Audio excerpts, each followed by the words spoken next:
सभी महानुभावों का हार्दिक अभिनंदन एवं स्वागत।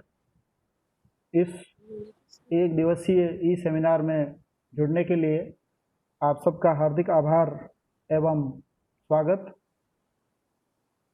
इस कार्यक्रम का एजेंडा इस प्रकार से है। सबसे पहले प्रिंसिपल प्रोफेसर सुप्रतीक पाठक सर का एक मैसेज होगा।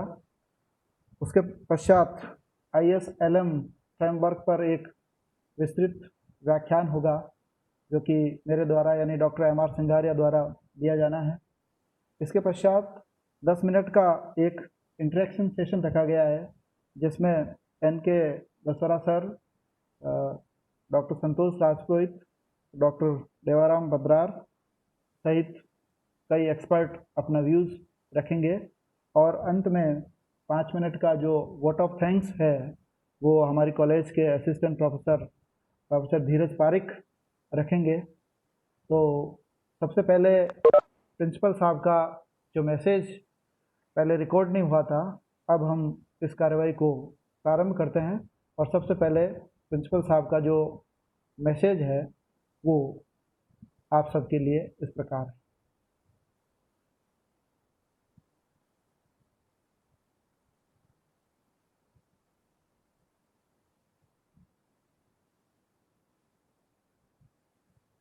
प्रिंसिपल आदरणीय प्रोफेसर सुप्रतीक पाठक, जो कि मेरे आदरणीय गुरुदेव भी रहे हैं, फर्स्ट ईयर से लेकर के MA फाइनल तक आपने मुझे पढ़ाया है। तो सबसे पहले गुरुदेव के द्वारा और जो इस समय महाविद्यालय के प्रिंसिपल भी हैं उनका संदेश आप सब लोगों के लिए। Good afternoon, friends. Both the economy and study of economics have changed grossly over last few decades. So is the case with macroeconomics.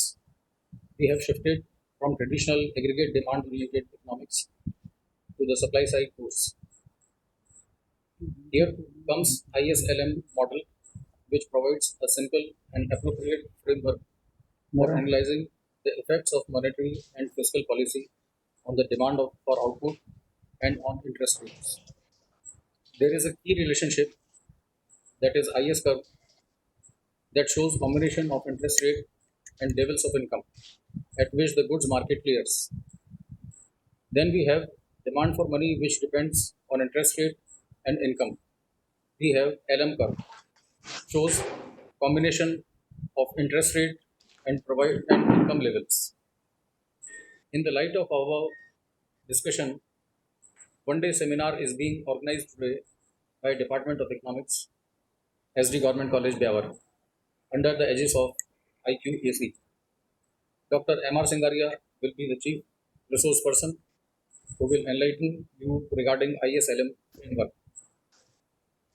On behalf of the college, the Department of Economics, and personally, I congratulate and extend my gratitude to Dr. MR Singaria for conducting this webinar, in which there will be interactive session as well.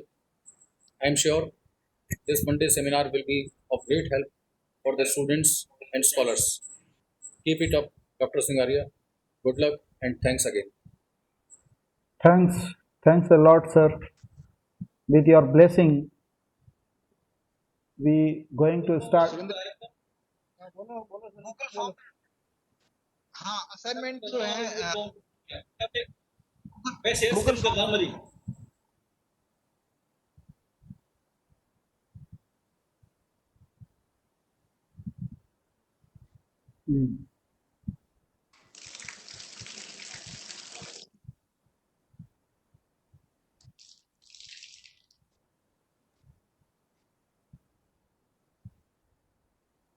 Thank you so much, sir. Now, I would like to share my presentation.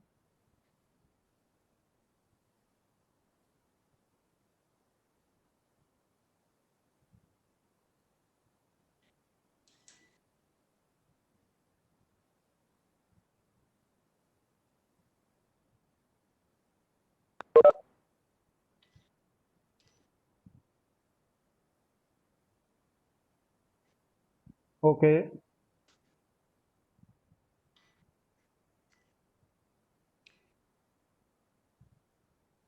now my presentation is visible.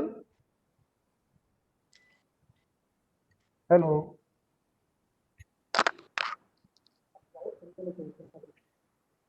Yes, yes.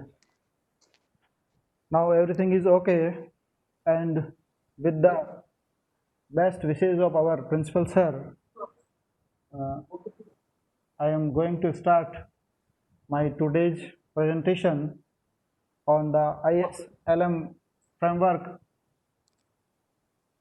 सबसे पहले मैं अपने सभी साथियों से, शिक्षाविद साथीगण जो कि अर्थशास्त्र विषय से जुड़े हुए हैं, विद्यार्थी, रिसर्च स्कॉलर, उन सब से एक बात शेयर करना चाहूँगा कि ये जो ISLM फ्रेमवर्क है, ये मैंने macro economic theory and policy जो विलियम एच ब्रांसन का सेकंड एडिशन है उससे लिया है।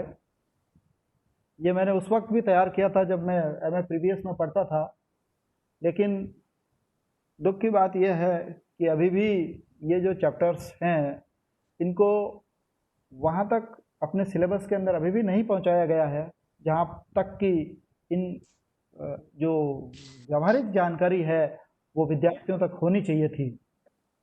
तो मेरा ये प्रयास रहेगा कि इस ISLM फ्रेमवर्क के द्वारा हम फिस्कल और मॉनेटरी पॉलिसी टूल्स को किस प्रकार से अच्छे से समझ सकते हैं, बिना प्रोडक्ट मार्केट और मनी मार्केट को सही तरीके से समझे हम फिस्कल और मॉनेटरी पॉलिसी टूल्स का सही तरीके से उपयोग नहीं कर पा रहे हैं। क्योंकि कोविड-19 के इस युग में हमको ये देखना है कि हमारी फिस्कल पॉलिसी किस प्रकार से काम करे और हमारी जो मॉनेटरी पॉलिसी है और इन दोनों का कौन सा मिक्सचर इस समय हमें इन समस्याओं से निजात दिला सकता है। तो इस प्रयास के अंतर्गत मैंने ये उचित समझा कि पहले ISLM फ्रेमवर्क पर अच्छे से चर्चा होनी चाहिए, इसका रियलिस्टिक जो व्यू है वो पॉलिसी मेकर्स के सामने, टीचिंग फैकल्टी मेंबर्स के सामने आना चाहिए, ताकि हम IS और LM कर्व की सहायता से फिस्कल और मॉनेटरी पॉलिसी को सही तरीके से अध्ययन कर सकें।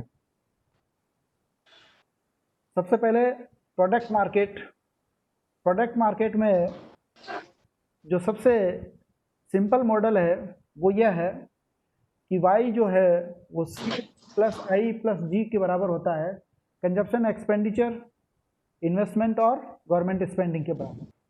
दो पक्ष हैं रियल इनकम को ज्ञात करने का, एक पक्ष खर्च की तरफ से और दूसरा पक्ष आय की तरफ से। तो जो खर्च वाला पक्ष है वो है C plus I plus G, और जो आय वाला पक्ष है वो है कंजप्शन, सेविंग और tax, consumption, saving plus tax. C जो फंक्शन होता है वो डिस्पोजेबल इनकम का फंक्शन होता है। डिस्पोजेबल इनकम का मतलब है कि आय में से टैक्स को घटा दिया जाए, यानी C is the function of Y minus TY। अब ये जो C की वैल्यू है वो C की वैल्यू हम इस रियल इनकम वाले फंक्शन में रखते हैं, तो C bracket Y minus TY plus I plus G हो जाता है, यानी C plus I plus G है। इसमें C की वैल्यू जो है वो मैंने रख दी है, क्योंकि C जो है वो डिस्पोजेबल इनकम का फंक्शन होता है। या हम इसको इस प्रकार से कह सकते हैं कि Y बराबर C प्लस S होता है, तो Y में Y माइनस C करेंगे तो S आ जाएगा। तो S जो फंक्शन है वो भी आय का फंक्शन होता है और वो भी टैक्स के रेवेन्यू को घटाने के बाद में होता है। तो S bracket Y minus TY plus TY, यानी S प्लस जो ये ऊपर की इक्वेशन है C plus I plus G, इन दोनों में C कॉमन है, तो क्या होता है I प्लस G बराबर S प्लस T। ये आपके जो प्रोडक्ट मार्केट है उसकी जो मूल समीकरण है वो बनती है। Y इसमें रियल GNP को दर्शाता है, C कंजप्शन एक्सपेंडिचर को दर्शाता है जो कि डिस्पोजेबल इनकम का फंक्शन होता है, S रियल सेविंग है और T जो है वो रियल टैक्स रेवेन्यू है। रियल टैक्स रेवेन्यू भी फंक्शन होता है रियल GNP का, यानी आय बढ़ती है तो टैक्स रेवेन्यू भी बढ़ता है। आई रियल इन्वेस्टमेंट डिमांड है और G real government purchase of goods and services है। अगला है कि इन्वेस्टमेंट और इंटरेस्ट रेट के बीच में क्या रिलेशनशिप होता है। जब भी कोई नियोक्ता इन्वेस्टमेंट करना चाहता है तो या तो वो धन उधार लेगा या फिर वो अपने फंड्स को काम में लेगा, लेकिन इन सब के पीछे जो होता है कि वो कॉस्ट ऑफ बोरोविंग जो होगी वो किसके द्वारा मेजर की जाएगी, इंटरेस्ट रेट के द्वारा मेजर की जाएगी।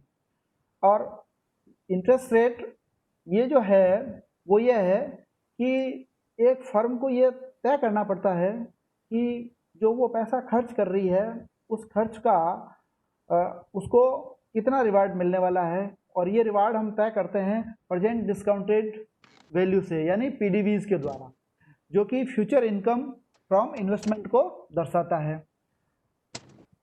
पीडीवी को कंप्यूट करने के लिए a firm way the stream future net returns that is net income जो कि आरटी होता है from the project discounted by the rate of interest जो कि स्मॉल आर है 1+r के द्वारा तय किया जाता है। देखिए ये फॉर्मूला है जो कि हम सब लोग पढ़ते हैं, PDV at the time T बराबर -c यानी जो कि प्रोजेक्ट की कॉस्ट है वो हो जाएगा आरटी रेट ऑफ रिटर्न है RT+1 यानी पहले साल में, दूसरे साल में और तीसरे साल में, डिवाइडेड बाय 1+r जो कि रेट ऑफ इंटरेस्ट है।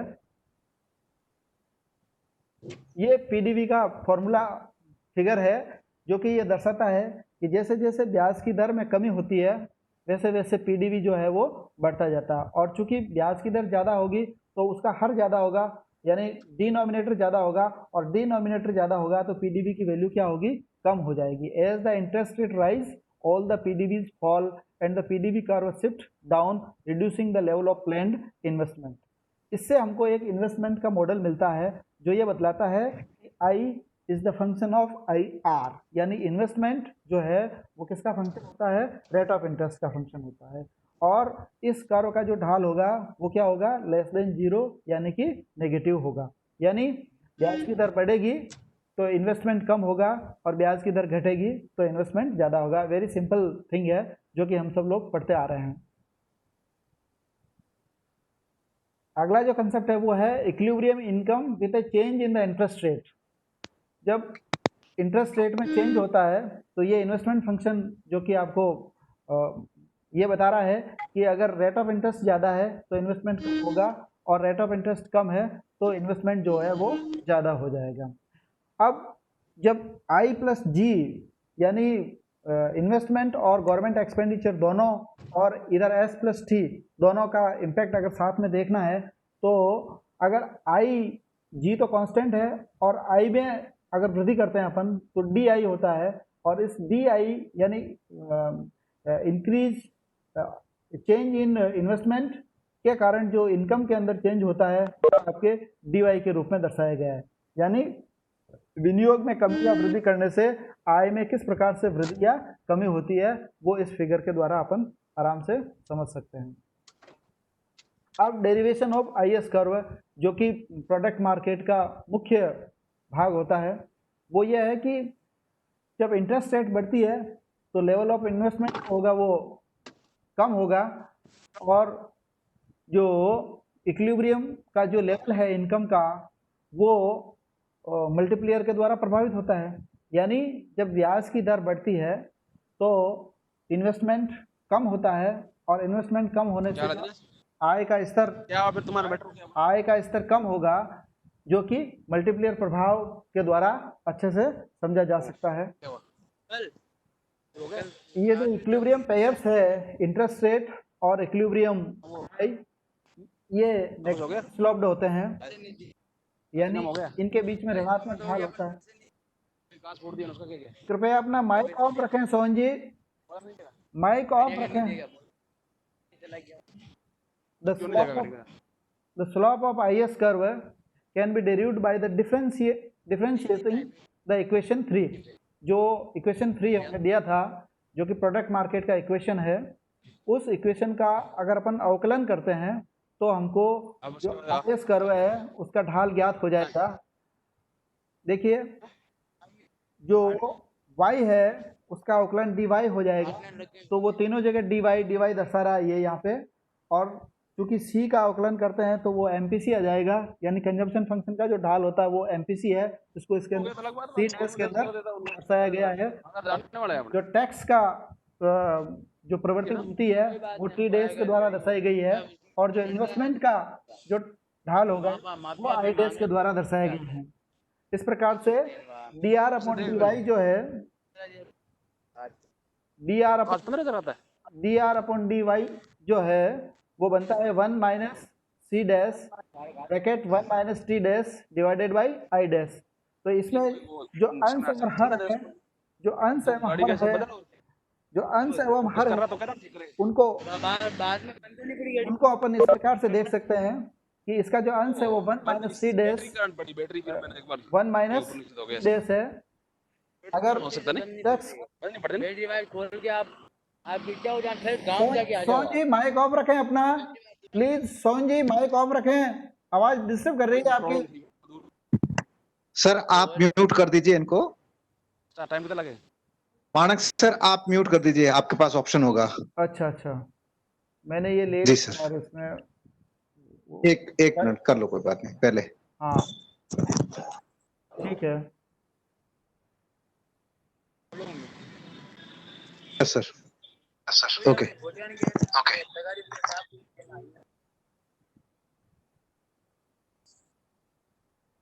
मैं स्लॉप की बात कर रहा था। ये चीज़ समझना बहुत ज़रूरी है कि जो IS कारों का स्लोप होगा वो दो चीज़ों से डिसाइड हो रहा है, dr अपॉन dy बराबर, एक तो है इसका 1 minus t dash bracket 1 minus t dash, जो कि इसका अंश है। अंश जो है वो है आपके ग्रेटर देन 0 यानी पॉजिटिव है। क्यों है पॉजिटिव? क्योंकि जो t डैश है यानी टैक्स 10% की रफ्तार से बढ़ता है, तो 1 माइनस 0.1 हो जाएगा तो 0.9 हो जाएगा, और चूंकि MPC हमेशा 1 से कम होती है तो यह 0.8 या 0.9 होगी। तो कुल मिलाकर के ये जो 1 माइनस का जो प्रोडक्ट बनता है वो 1 से कम बनता है। जब वो 1 से कम प्रोडक्ट बनेगा तो ये जो वैल्यू होगी वो पॉजिटिव के अंदर आ जाएगी। और सेकंड थिंग जो हर है वो है आई डैश, क्योंकि आई डैश यानी इन्वेस्टमेंट करों का जो ढाल होता है वो नेगेटिव होता है, इसलिए उसकी वैल्यू जो होगी वो लेस देन 0 होगी। जब greater than 0 divided by less than 0 होगा तो उसका उस जो वक्र बनेगा उस वक्र का ढाल हो जाएगा आपके नेगेटिव। ये IS कर्व का डेरिवेशन है जो कि मैंने फिगर को ड्रॉ किया है। इसके अंदर जो 4 क्वाड्रेंट बने हुए हैं, फर्स्ट क्वाड्रेंट ये है।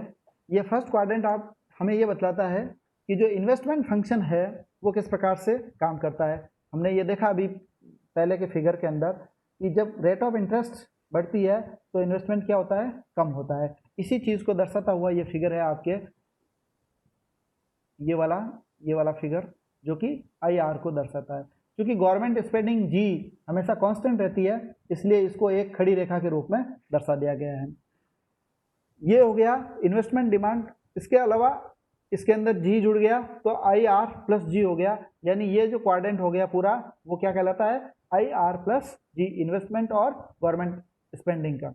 दूसरा जो क्वाड्रेंट है वो हमको ये देखना होता है S प्लस T, क्योंकि I प्लस G बराबर S प्लस T होता है। तो S और T दोनों किसके फंक्शन होते हैं, Y के फंक्शन होते हैं, यानी डिस्पोजेबल इनकम के फंक्शन होते हैं। अर्थात डिस्पोजेबल इनकम अगर ज़्यादा है, डिस्पोजेबल इनकम ज़्यादा है तो सेविंग भी ज़्यादा होगी, और चूंकि इनकम ज़्यादा है तो टैक्स रेवेन्यू भी ज़्यादा होगा। इसलिए ये I को दर्शाता हुआ भाग है और ये S प्लस T को दर्शाता हुआ भाग है। और ये जो 45 डिग्री के एंगल पर जो लाइन होती है वो ये दर्शाती है कि जैसे जैसे Y में वृद्धि होगी वैसे वैसे सेविंग और टैक्स के अंदर भी वृद्धि होगी।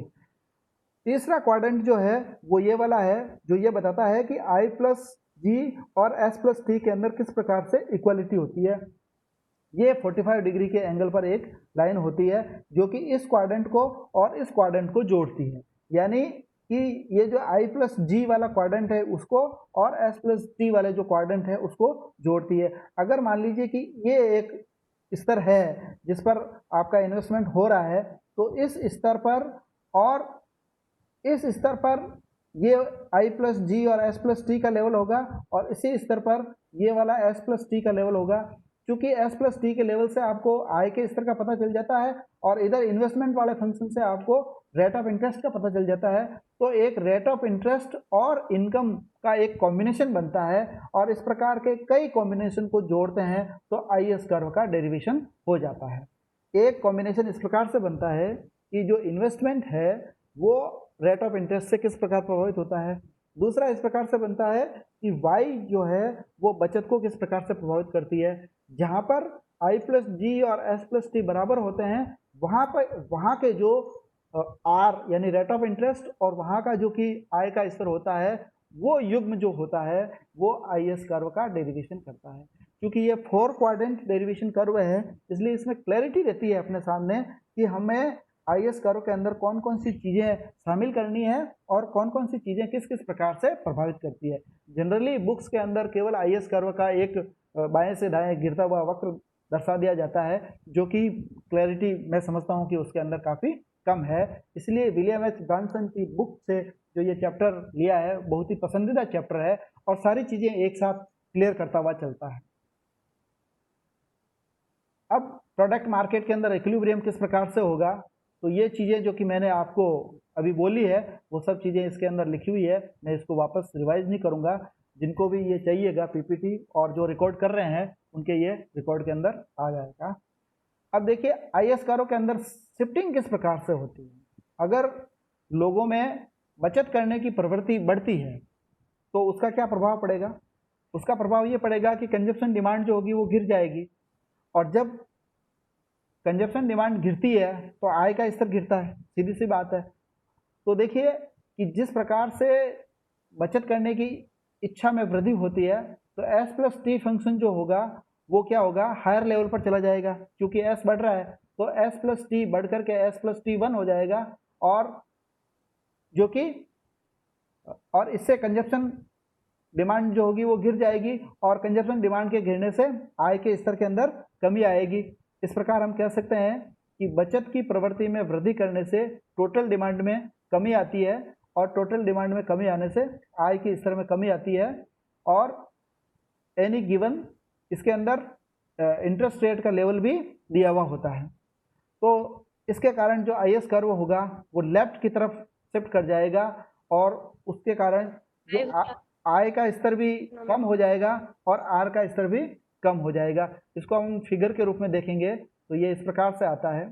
इसको मैं वापस एक्सप्लेन करता हूँ। जो ही अपन बचत करने की प्रवृत्ति में वृद्धि करते हैं तो मैंने अभी बोला कि जो एस प्लस टी कर्व जो कि 0 वाला है ये इधर की तरफ विवर्तित होगा यानी एस की मात्रा बढ़ जाएगी। क्योंकि एस की मात्रा बढ़ेगी तो कर्व देखिए इस तरफ आना पड़ेगा क्योंकि इधर एस प्लस टी है। तो ये एस प्लस टी वाला जो वक्र है वो इधर की तरफ आवर्तित हो जाएगा यानी एस की मात्रा जो होगी वो बढ़ जाएगी।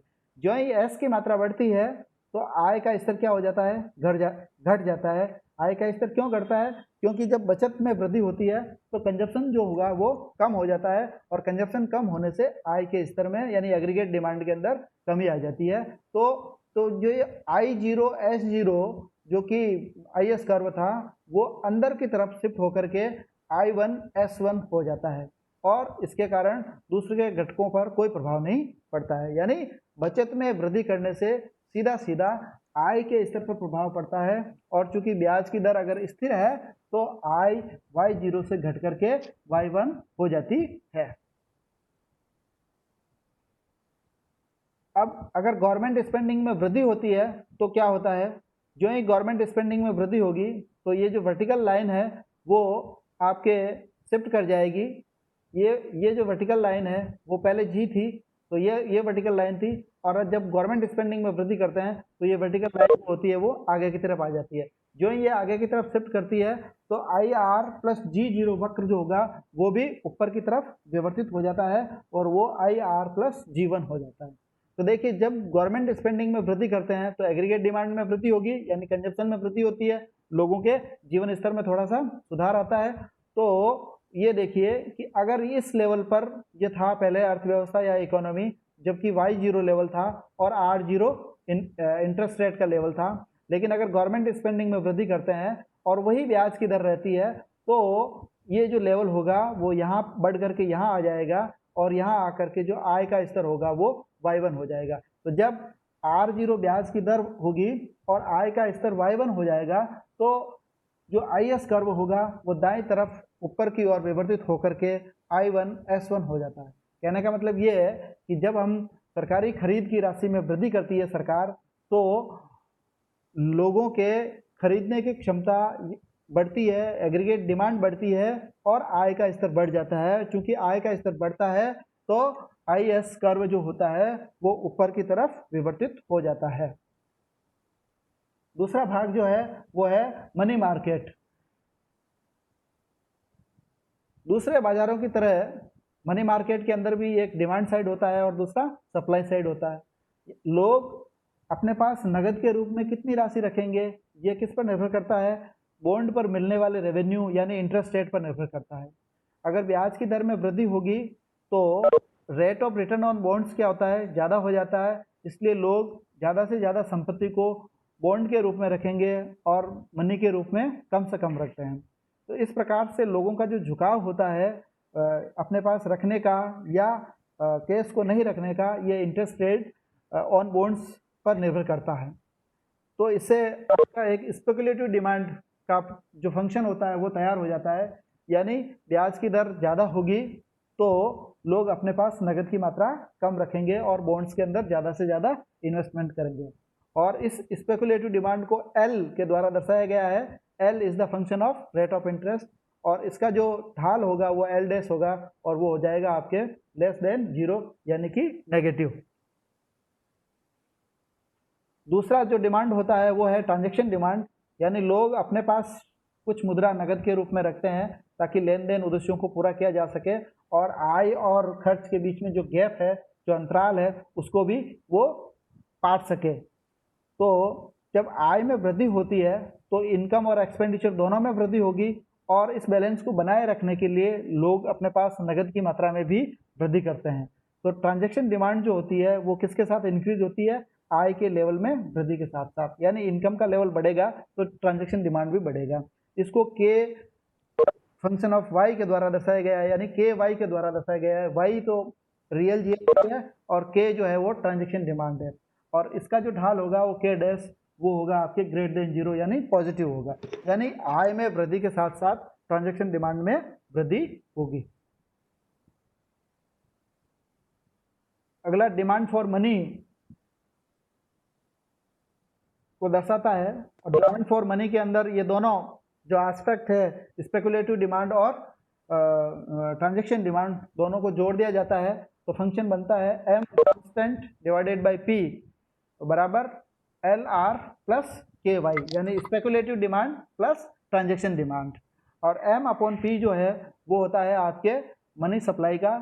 एम मनी सप्लाई है जो कि कांस्टेंट है और पी प्राइस लेवल है। तो ये जो फिगर है वो आपको ये दर्शाता है कि y0 स्तर पर जो मनी मल्टीप्लेयर है वो क्या है और y1 पर क्या है, y2 पर क्या है और y3 पर क्या होता है। एक इक्वेशन निकल करके आती है m अपॉन p यानी मनी सप्लाई बराबर money demand m bracket r y। अब demand and supply of the money market, तो जो सप्लाई होती है total amount of currency and demand deposit in the economy are fixed, वो जैसे कि भारत के अंदर वित्तीय आरबीआई के द्वारा तय किया जाता है तो ये कांस्टेंट हो गया, यानी मनी सप्लाई जो होता है वो एक्सोजीनियसली डिसाइडेड होता है और दिए हुए प्राइस लेवल पर, यानी इसके अंदर प्राइस लेवल को स्थिर माना गया है। इस प्राइस लेवल पर जो डिमांड कर्व हैं उनको और जो मनी सप्लाई के जो कर्व है एक जो कि फिक्स होता है उसके आधार पर रेट ऑफ इंटरेस्ट का निर्धारण होता है जो कि R0 है, यानी अगर मनी डिमांड जो होगी वो MY0 होगा तो रेट ऑफ इंटरेस्ट जो होगा वो R0 हो जाएगा। ये सिंपल सी चीज़ें हैं लेकिन ये चूँकि मनी मार्केट के बेसिक्स के अंदर काम में आती है इसलिए इनका डिस्कस करना जरूरी है। अब डेरिवेशन ऑफ LM कर्व, इस डेरिवेशन के अंदर पहले क्वाड्रेंट के अंदर स्पेकुलेटिव डिमांड को दर्शाया गया है जो कि रेट ऑफ इंटरेस्ट का नेगेटिवली स्लोप्ड होता है, यानी स्पेकुलेटिव डिमांड और रेट ऑफ इंटरेस्ट के बीच में नेगेटिव रिलेशनशिप होता है, उसको ये इस क्वाड्रेंट के अंदर दर्शाया गया है। दूसरा जो भाग होता है इसका वो है ट्रांजैक्शन डिमांड का, जो ये बताता है कि आई इस एक्सिस पर दर्शाई गई है, जो कि आय में वृद्धि के साथ साथ वृद्धि को दर्शाता है। तो ये जो KY फंक्शन है वो ट्रांजैक्शन डिमांड को दर्शाता है। और ये जो क्वाड्रेंट है वो आपके मनी डिमांड और मनी सप्लाई दोनों को दर्शाएगा। मनी डिमांड जो है वो इस क्वाड्रेंट को और इस क्वाड्रेंट को जोड़ते हुए बनता है, जो कि LR प्लस KY होता है, यानी speculative demand plus transaction demand होता है, जबकि मनी सप्लाई जो है वो money constant divided bye price level होता है। तो ये इक्वेशन को दर्शाने के लिए एक जियोमेट्रिक टेक्निक के द्वारा ये लाइन खींची गई है, जो मनी डिमांड और मनी सप्लाई के बीच में इक्वालिटी क्रिएट करती है। इस प्रकार से अगर ब्याज की दर R0 है तो R0 पर जो स्पेकुलेटिव डिमांड होगी वो ये हो जाएगी, और इस स्पेकुलेटिव डिमांड के आधार पर जो मनी सप्लाई और मनी डिमांड के अंदर इक्विलिब्रियम होता है, तो जो ट्रांजैक्शन डिमांड होगी वो इस प्रकार की होगी, और इसके द्वारा Y0 आय का स्तर डिसाइड हो जाता है। जब Y0 आय का स्तर और R0 इंटरेस्ट रेट का स्तर डिसाइड हो जाता है तो इन दोनों के जो युग्म बनते हैं, जहाँ पर कि मनी मार्केट इक्विलिब्रियम के अंदर रहता है, वो LM कर्व को दर्शाता है। यानी LM कर्व जो कि ब्याज की दर और आय के स्तर के उन युग्मों को दर्शाता है जहाँ पर मुद्रा बाजार यानी मुद्रा की मांग और मुद्रा की पूर्ति के अंदर संतुलन स्थापित होता है। मनी डिमांड और मनी सप्लाई के अंदर इक्विलिब्रियम वाले R एवं Y के युग्म जो होंगे वो LM कर्व को दर्शाते हैं। ये वही बातें हैं जो मैं बोल गया हूँ और इसको रिवाइज करने की जरूरत नहीं है। स्लोप ऑफ LM कर्व, जिस प्रकार से हमने IS कर्व का स्लोप ज्ञात किया था डिफरेंशिएशन के द्वारा, ठीक उसी प्रकार से LM कर्व का भी स्लोप डिफरेंशिएशन के द्वारा ज्ञात करना है। तो जो मूल इक्वेशन है वो इस प्रकार से है, m constant divided bye P0 भी कांस्टेंट है, बराबर LR प्लस KY। तो L जो होगा यानी स्पेकुलेटिव डिमांड जो होगा उसका ढाल हो जाएगा L डैश DR, यानी जो कि रेट ऑफ इंटरेस्ट से प्रभावित होता है, और जो स्पेकुलेटिव ट्रांजैक्शन डिमांड है उसका जो डिफरेंशिएशन होगा वो हो जाएगा K डैश DY। इस प्रकार से जब अपन DR अपॉन DY ज्ञात करते हैं तो आता है minus K dash upon L dash, यानी K डैश का मतलब ट्रांजैक्शन डिमांड का जो स्लोप होता है वो होता है पॉजिटिव, और डिवाइडेड बाई स्पेकुलेटिव डिमांड का स्लोप जो होता है वो होता है नेगेटिव। तो इसलिए ऊपर पॉजिटिव है और हर में नेगेटिव है, क्योंकि इन सब का आगे नेगेटिव है तो दोनों नेगेटिव मिलकर के पॉजिटिव हो जाते हैं, इसलिए जो LM कर्व होगा उसका ढाल जो होता है वो पॉजिटिव होता है। As an increase in money supply will shift the M upon P line out, यानी अगर मुद्रा की पूर्ति में वृद्धि होती है तो जो मनी सप्लाई वाली जो लाइन है वो बाहर की तरफ शिफ्ट कर जाएगी, और इस इंक्रीज के कारण रियल मनी सप्लाई में वृद्धि हो जाएगी, और इसके कारण ट्रांजैक्शन डिमांड में वृद्धि होगी, और स्पेकुलेटिव डिमांड के अंदर भी वृद्धि होगी। यानी मनी मार्केट इक्विलिब्रियम के अंदर जो ब्याज की दर होगी वो नीचे आ जाएगी और आय का स्तर होगा वो भी नीचे आ जाएगा। इस इंक्रीज के कारण जो LM कर्व होगा वो दाईं तरफ शिफ्ट हो जाएगा।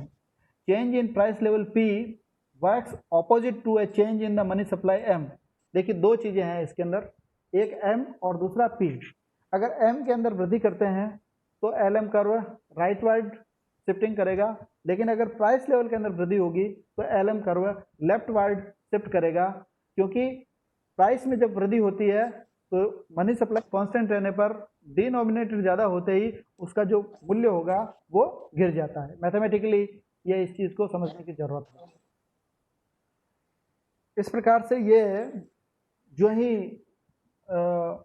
आपके मनी सप्लाई के अंदर वृद्धि होती है तो ये वाली जो लाइन है वो आगे की तरफ शिफ्ट हो जाती है, और ये हो जाता है जो कि स्पेकुलेटिव डिमांड और ट्रांजैक्शन डिमांड दोनों में वृद्धि करता है, क्योंकि इसके कारण मनी सप्लाई में वृद्धि हुई है, तो जो पहले जो LM कर्व था LM0 जो कि इस आय के स्तर और इस ब्याज की दर के स्तर पर था, क्योंकि मनी सप्लाई में वृद्धि हुई है तो ये रेखा बाहर की तरफ आउटवर्ड हुई है, इसके कारण आपकी ये ट्रांजैक्शन डिमांड में वृद्धि हो जाएगी। मनी सप्लाई में वृद्धि करने से पहला जो प्रभाव पड़ता है और सीधा जो प्रभाव पड़ता है वो ट्रांजैक्शन डिमांड पर पड़ता है, और ट्रांजैक्शन डिमांड में वृद्धि होगी वो आय के स्तर में वृद्धि करती है।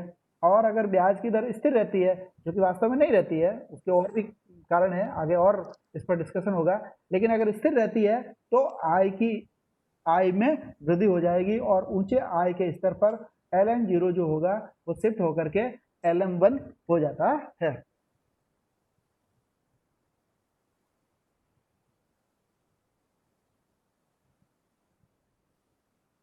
क्योंकि मीटिंग के अंदर 5 मिनट शेष होने का मैसेज आ गया है, इसलिए मैं चाहूँगा कि इस बात को यहीं रोक दिया जाए और जो इंटरेक्शन वाला सेशन है उसको चालू कर दिया जाए। तो अब मैं आदरणीय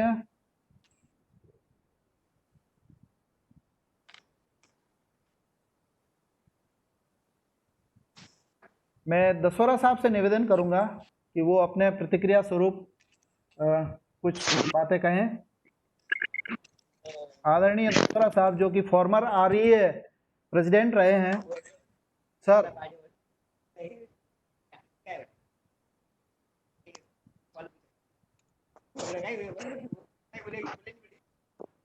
सर विजिबल है, आप बोले हैं?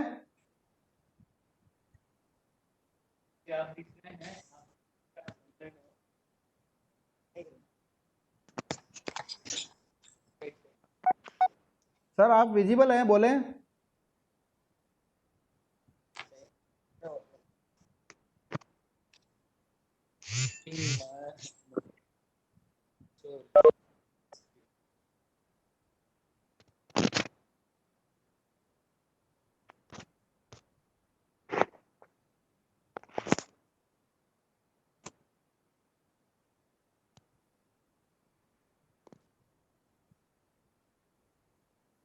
संतोष राजपुरोहित सर। नमस्कार सर, आवाज आ रही है सर? जी आ रही सर, बोले सर आप। जब तक दसोरा साहब वापस जोड़ते हैं तब तक आप बोले। जी जी सिंगारिया साहब, मेरा आपके इस एनालिसिस विश्लेषण से मानना है कि अपने इसको कोविड-19 के बाद भारतीय अर्थव्यवस्था से जुड़ा है। मेरा मानना है कि आपने फिस्कल पॉलिसी है वीडियो ऑन नहीं किया सर आपने? आवाज सही आ रही है आपका, वीडियो ऑन कर दे तो। आवाज सही आ रही है आपका, वीडियो ऑन कर दे तो। हाँ मैं करता हूँ। अब ठीक है सर? जी सर, जी सर। मेरा मानना है सर कि इस ISLM विश्लेषण को कोविड-19 के बाद भारतीय अर्थव्यवस्था से जोड़ने का प्रयास किया है। मेरा मानना है कि राष्ट्रों से निकली फिस्कल पॉलिसी है वो इसमें मॉनेटरी पॉलिसी ज्यादा प्रभावित रहेगी, ऐसा मुझे इस विश्लेषण के बाद लगा। तो आपसे इसकी प्रतिक्रिया चाहूंगा। जी सर। सोहनलाल जी अगर कुछ बोलना चाह रहे हैं तो बोले। जी सर, नमस्कार। नमस्ते। जी सर, बिल्कुल आपने ISLM कर बड़े अच्छी तरीके से और भारत सरकार की वर्तमान पॉलिसी के साथ में आपने इसको जोड़ने का प्रयास किया है। लेकिन सर एक पॉइंट जो हमेशा खटकता है और मतलब JNU के 2 दिनों में जब हम थे तो हमेशा रेज भी होता रहा है कि इसमें एक इम्पोर्टेंट जो नेगेटिव पॉइंट है वो यह है कि इसमें मनी सप्लाई को कांस्टेंट मान लिया। मनी सप्लाई को इन्होंने कांस्टेंट मान लिया, तो इस मनी सप्लाई को कांस्टेंट होने की वजह से क्या हुआ कि ये पूरा का पूरा इसमें थोड़ा सा क्या क्लासिकल इनपुट ज्यादा है। तो भारत जैसे देशों में, विकासशील देश है, और मैंने देखा भी है कि चाइना की मनी सप्लाई भारत की मनी सप्लाई की 10 गुना ज्यादा है, तो वहाँ ग्रोथ रेट भी ज्यादा है। तो इस सेंस में आपका क्या कहना है कि यदि भारत की जो इसमें यदि मनी सप्लाई को कांस्टेंट अपन छोड़ दिया जाए तो पूरा का पूरा ये ISLM कर्व है वो किंसियन हो जाएगा। तो क्या भारत जैसे देश में कीन्सियन काइंड का जो ISLM कर्व है, जहां ज्यादा मनी सप्लाई की जरूरत है, ज्यादा से ज्यादा मनी स्टॉक हो, मनी सप्लाई हो, तब देश की अर्थव्यवस्था भी तेज गति से आगे बढ़ेगी। इसमें आपका क्या क्या कहना है, क्या सोच है? जी जी सर, जी सर, जी सर। डॉक्टर देवाराम जी, अगली क्वेरी डॉक्टर देवाराम जी। हेलो। जी सर, जी धीरे धीरे हाँ सर, मालिक सर तैयार रहे हैं। हाँ देवाराम जी बोलिए बोलिए। हाँ। अ, सबसे पहले तो मैं SD गवर्नमेंट कॉलेज ब्यावर और प्रिंसिपल साहब सुप्रतीक पाठक